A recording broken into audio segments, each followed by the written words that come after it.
కేంద్రంలో 14 రోజులు గడపనున్న భారతీయుడిగా Shubhanshu Shukla record create చేయబోతున్నారు. ఈ సందర్భంగా ఆయనతో పాటు వాటర్ బేస్ అనే కొన్ని సూక్ష్మ జీవులను కూడా ఇంటర్నేషనల్ స్పేస్ స్టేషన్ లోకి పంపుతున్నారు. వాటిలో వచ్చే మార్పులను అధ్యయనం చేయడం కూడా శుభాంశు శుక్లా ఎక్స్పెరిమెంట్ లో ఓ భాగం. ఇంతకీ ఏంటి వాటర్ బేస్ ప్రత్యేకత? Watch the story.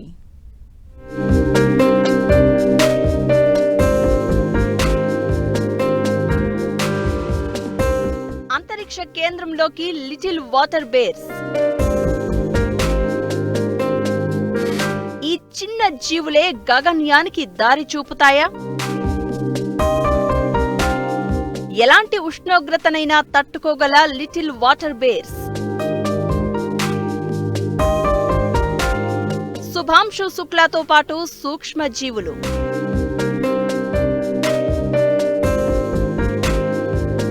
అంతర్జాతీయ అంతరిక్ష కేంద్రానికి వెళ్తున్న తొలి భారతీయుడిగా శుభాంశు శుక్లా రికార్డు సృష్టిస్తూ ఉండగా, ఆయనతో పాటుగా తీసుకువెళ్తున్న వస్తువులు ఇతరాత్ర విషయాలపై ఆసక్తి నెలకొంది.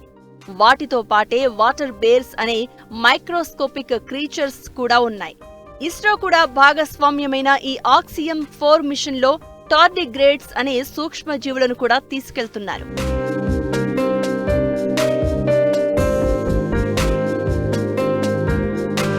టార్డిగ్రేడ్ అనే ఈ జీవులు చాలా సూక్ష్మంగా ఉంటాయి.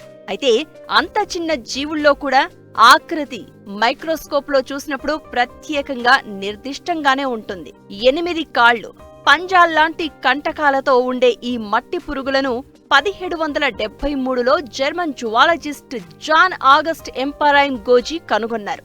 చూడడానికి నీటి ఎలుగుబంటిలా ఉంటుందని ఆయన వాటికి ఇలా వాటర్ బేర్స్ అని పేరు పెట్టారు.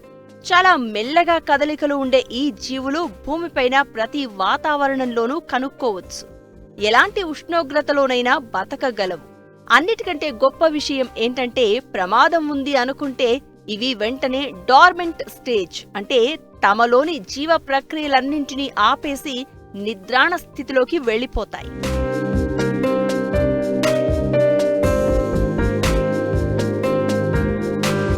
శుభాంశు శుక్లా అంతరిక్ష కేంద్రంలో 14 రోజులు గడపనున్నారు. అక్కడే 7 ప్రయోగాలు ఈ 14 రోజుల్లో చేస్తారు. వాటిల్లో ఒకటి అంతరిక్షంలోని భూమ్యాకర్షణ శక్తి.